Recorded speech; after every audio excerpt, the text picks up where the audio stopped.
विकास के मुद्दों को लेकर डीडी समाचार की टीम पहुंचा ग्राम पंचायत सबलपुरा, पंचायत समिति कुशलगढ़, जिला बांसवाड़ा। वहीं सरपंच भीमा महिड़ा से विकास के मुद्दों को लेकर खास चर्चा की गई।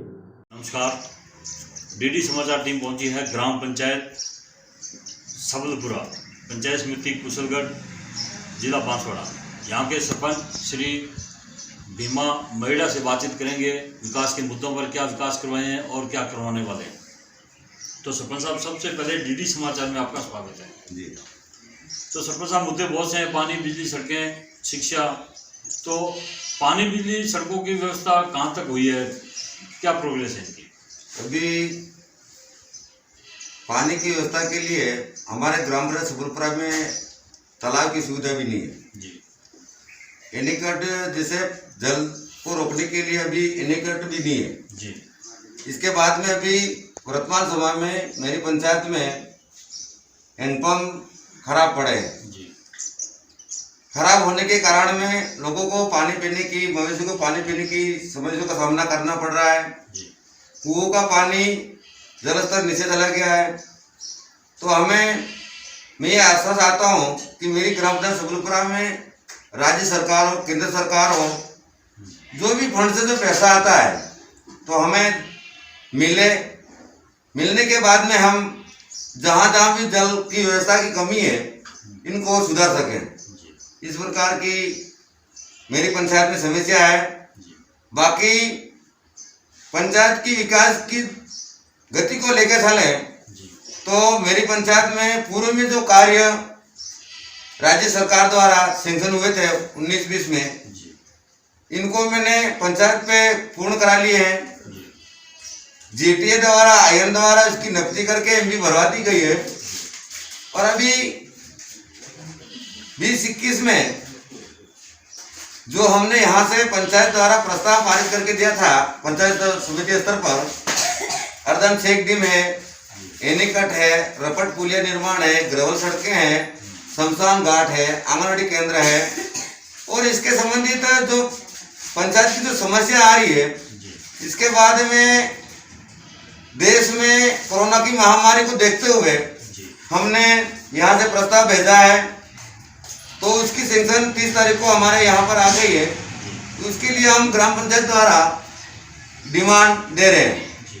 तो राज्य सरकार के निर्देश के अनुसार में जो भी निर्देश वहाँ से मिलते हैं उसके अनुसार जो हम श्रमिक लोग लगाएंगे उनको साइड के ऊपर में एनएम को सूचना करके जो भी किसी भाई हो, पुरुष हो, इनके लिए दवाई गोली की व्यवस्था वहाँ कराएंगे। इसके बाद में जो भी श्रमिक वहाँ साइड पर काम करेंगे इनको मास्क लगाने की अनिवार्यता के रूप में काम दिशा निर्देश देंगे। इसके बाद में जो समय सीमा है, जो राज्य सरकार के आदेश हैं कि कितनी फीट की दूरी पे श्रमिक काम करेंगे, इस प्रकार से हमने हमारी पंचायत का प्लान भेज दिया है।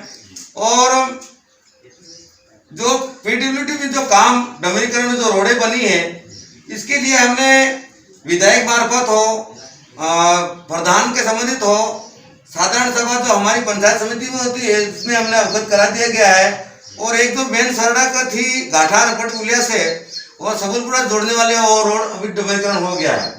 इसके बाद में शिक्षा को लेके हम लोग चले तो यहाँ पर अभी भी स्कूल चालू हुई है। और चालू होने के तत्पश्चात अभी हमारे एरिया कुशलगढ़ में कोरोना की महामारी ज़्यादा फैल रही है। तो उसको लेकर के हमें भी सतर्कता बरत रहे हैं कि भाई शादीशुदा हो, चाहे भी बारात हो, तो हम राज्य सरकार के निर्देश के अनुसार में संख्या के मुताबिक हम इस समारोह को आयोजन करवाएंगे। और शिक्षा को लेके अभी चल रहा है तो हम इस आदेश के मुताबिक, मैं ग्राम पंचायत का सरपंच होने के नाते मैं भी पंचायत के जो भी विद्यालय अंतर्गत आते हैं, आंगनवाड़ी हो, ये एनएम का सेंटर हो, हमारे भी यहाँ पर एनएम के द्वारा भी कोरोना की वैक्सीन लगाई जा रही है। और मेरी पंचायत में प्रसार के लिए मैंने सभी वार्ड बंधु को सूचित कर दिया है।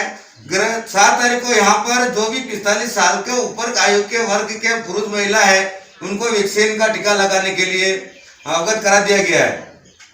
इसके बाद में लेके चले लाइट के लिए अभी 1 महीने पहले राज्य सरकार द्वारा गरीब किसानों के लिए 5,000 की वजह में इन लोगों ने 20 से 25,000 का बिल थमा दिया गया था।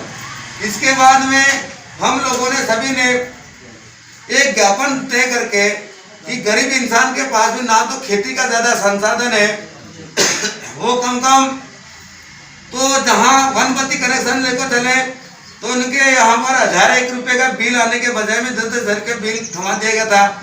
तो हमने सभी सरपंच मिलकर के, जनता ने मिलकर के एसडीएम साहब को ज्ञापन दिया। ज्ञापन देने के बाद में हमें आश्वासन मिला कि भाई 5,000 10,000 जो भी बिल आया है आप भर दीजिए, आपके खाते में सीधा समायोजन हो जाएगा। वो पैसा आज तक जनता के खाते में समायोजन नहीं हुआ है और अभी भी कई लोगों के बिल बाकी है। बिल बाकी होने के बाद मैं मेरी पंचायत की बात करता हूँ। यहाँ पर एक टीडीएफ विभाग का काम चल रहा है, विद्यालय का। तो वहां पर जो ठेकेदार काम करने वाला है कीड़िया, जयपुर का रहने वाला है, तो हमारी बिना अनुपस्थिति में हमारे से बात ना करके सीधा पंचायत स्तर से वो लाइन ले जाकर काम कर रहा था। काम करने के बाद में कुशलगढ़ से जो लाइन मैन आए, उन्होंने वायर ले गए और जो काम कर रहा था वो ठेकेदार को बिल नहीं थमा करके पंचायत स्तर पर बिल थमा दिया गया। तो उनका अभी तक बिल 28,000 रुपये का हमारे पास मांग रहे हैं। तो मैंने भी अवगत कराया, भाई बिल जो आपने 28,000 रुपये का दिया है वो बिल आप ठेकेदार से संपर्क करके लो। वो बिल हमारे पे कई बार लाइनमैन ने भी संपर्क करा, मैंने ना कीजिए, हमारे पास में ऐसी कोई प्रावधान नहीं है लाइट बिल देने का। तो इस प्रकार से हाँ, वो आपके मुद्दे हैं जो आपने बता दिए। अब बात करते हैं अपने किसानों की। तो किसान वर्ग जो है काफ़ी पिछड़ा हुआ है, तो किसानों के लिए सरकार से क्या मांग रखना चाहते हैं? किसानों के लिए किसान संबंधी बात करने जाए तो 2 साल पहले सर्वे हुई ग्राम पंचायत में, पूरे राजस्थान में हुई। पहले जब फसल खराब होता था, किसी के मकान गिर जाते थे, पानी गिरते समय किसी मकान के भाइयों के मकान गिर जाते थे, फसलों की नष्ट होना था। पहले किसानों, पहले की बात छोड़िए, आज की बात कर रहा हूँ ना, उसको छोड़ो। फसल खराब को लेकर आज की स्थिति क्या है वो बताइए। आज की स्थिति किसानों के लिए मैं ये मांग करता हूँ मीडिया प्रभारी से कि मेरी पंचायत की बात करूं कि किसानों के लिए आज हमने आवेदन तो कर दिए हैं सर। आज की किसानों की बात करें तो एक निजी कूप आते हैं, ओपन कूप, इनके लिए हमने आवेदन भी दे दिए हैं। वो शायद जिला परिषद तक पहुंच भी गए हैं। बाकी आज की हम देखने जाए तो किसानों के लिए पानी की बात ज्यादा समझिएगा हमारे यहाँ पर। और किसानों के लिए मैं यह मांग करता हूँ आपसे, मीडिया से और राजस्थान सरकार से भी, केंद्र सरकार से भी, कि सभी जगह पर तालाब बने हुए हैं। सबसे मेन बात, यहाँ इस मेरे एरिया में, मेरी पंचायत में एक करमदिया तालाब भी बन सकता है, एक काकानी भी बन सकता है, ये मेरे गांव में एक मोडल तालाब भी बन सकता है, ताकि इनके यहाँ पर मोडल तालाब बन जाते हैं तो यहाँ किसानों को लाभ मिलेगा।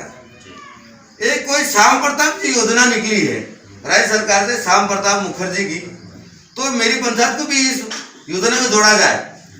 जोड़ने के बाद में श्याम मुखर्जी जो योजना निकली है उसमें मैंने कल ही पता करा है कि आपके किसानों को बहुत लाभ होगा। सीधी सड़क से भी जोड़ेंगे, डमरीकरण से भी जोड़ेंगे। ये प्लांट लग रहा है सर, जगह जगह एक बोरिंग करके टंकी लगती है। इस प्रकार की योजना गरीब किसानों के लिए। अपने जो आवारा पशु हैं जी, उनके लिए गौशाला वगैरह का कोई इंतजाम किया आपने? आवारा पशु के लिए ग्राम पंचायत सबलपुरा में यहाँ पर कोई अभी व्यवस्था नहीं है। राजस्थान सरकार द्वारा, पंचायत समिति, जिला परिषद द्वारा गौशाला के लिए अभी सर एक हमारा आता है व्यक्तिगत रूप में ये पशु बांधने के लिए।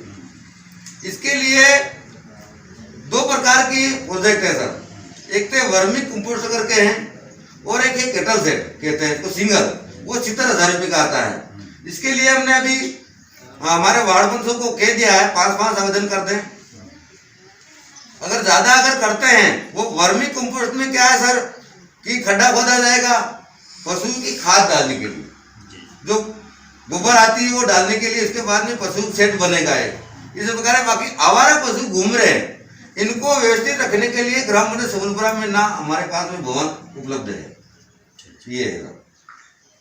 तो सर महिलाओं को सरकार ने 50% आरक्षण दे रखा है जी, तो महिलाओं को राजनीति में आना चाहिए या नहीं आना चाहिए, क्या विचार है आपका? आना चाहिए ना।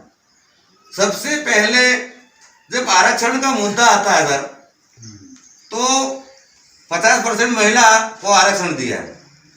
मेरी पंचायत की बात करूं, 9 वार्ड पंच है, उसमें से 4 महिलाएं हैं सर और 5 पुरुष है।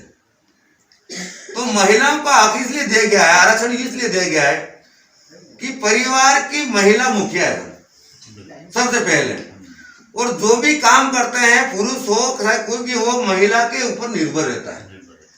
और महिला परिवार की मुखिया के होने के नाते में पूरे परिवार की, लड़कों की और पुरुष की और आने वाले मेहमानों की भी वो देखभाल करने वाली महिला मुखिया है। और सबसे पहले मैं मानता हूँ कि महिला को राजनीतिक में भी उभर के सामने मंच पे आना चाहिए। हमारे समाज में क्या है सर कि आपसे बड़ा हो, आपसे और कोई बड़ा हो, तो महिलाएं हमारे एसटी समाज में घूंघट निकाल के बैठती है। महिला को आरक्षण इसलिए दे गया है कि आप खुले मन से, खुले दिल से मंच पे आकर के बोले। तो सबसे पहला मुद्दा यह है कि महिला सबसे आगे आनी चाहिए, और महिला को आरक्षण मिला है तो उसका हक का उपयोग करना चाहिए। तो सर आपके ग्राम पंचायत में भ्रष्टाचार के बारे में क्या विचार है आपके? सर एक ग्राम पंचायत है, मेरे ये जो पंचायत आ रहा है उसमें एक जंगली एरिया है। आप बैठे हो तो चारों तरफ जंगल का एरिया दिख रहा है। मैं चाहता हूं कि मेरी पंचायत के लोग भ्रष्टाचार में नहीं फंसे आज की तारीख में। और मैं बनाऊं, मेरे जनवरी 18 तारीख को सर चुनाव हुए थे 20 में, तो आज 2021 चल रहा है, तो 5 और 21 15 महीने हो गए। मेरी बनने के बाद में मेरी पंचायत में किसी प्रकार कोई भ्रष्टाचार आज तक नजर नहीं आया है। और मैं चाहता हूं पूरे तरीके बन ग्राम पंचायत में जो राज्य सरकार के निर्देश हैं, निर्देश में जो काम आते हैं, वो भ्रष्टाचार को छोड़ करके विकास की गति पे मैं ले जाना चाहता हूँ पंचायत को जी। तो सर जनता ने आपको सरपंच पद के लिए चुना है और बनाया है, विश्वास किया आप पर, तो जनता को, अपनी ग्राम पंचायत की जनता को क्या संदेश देना चाहते हैं? सर मैं संदेश तो मैंने जो चुनाव के दरमियान के पहले मैं घर घर पहुंचा कि भाई मुझे वोट दो, मैं आपको ये काम करूंगा, निजी हो, व्यक्तिगत हो, सार्वजनिक हो। मैं जनता को सर, अभी मेरी पंचायत में 235 प्रधानमंत्री आवास चल रहे हैं, 235। और अभी मैंने निजी कुप्पू के लिए 70 लोगों के आवेदन वहां पर जमा कर दिए लाभ देने के लिए। अभी मैंने आपको अवगत कराया है केटल सेट के लिए। इनको छोड़ करके अभी मैं मेरे ही पंचायत में 14 कामों की सैंक्शन आई है लाभ पहुंचाने के लिए। लाभ तो ये सार्वजनिक है, अभी ग्रेवल सड़क है, अर्धन सेक डैम बनाने के बाद में सर, जहां हम अर्धन सेक डैम बांधेंगे वहां पर पानी का रुकाव होकर के मिट्टी का रुकाव भी होगा। इसके बाद में वहां पर जो काम करने वाला है व्यक्ति, आजकल सर व्यवस्था की गई राज्य सरकार द्वारा, जब भीमा कालू के खेत के पास में अर्धन सेक डैम बनेगा तो पहले मेरे खाता की नकल में पेश करूंगा और इसके बाद में सहमति लूंगा सर कि मेरे घर खेत के सामने किसका खेत है, हमारी 500 की सहमति होगी, उसमें नकल लगेगी, उसके बाद में सेक डैम का प्रस्ताव देंगे और सैंक्शन होके आएगा। तो उसमें भी सर गरीब किसानों को, मेरे जनता को, सबको लाभ होगा। बहुत बहुत धन्यवाद सरपंच साहब, 10 मिनट आपने निकाले और अच्छे विचार आपने हमें बताए। कैमरामैन सुनील खिच्ची के साथ मेरा भाटी की रिपोर्ट, डीडी समाचार।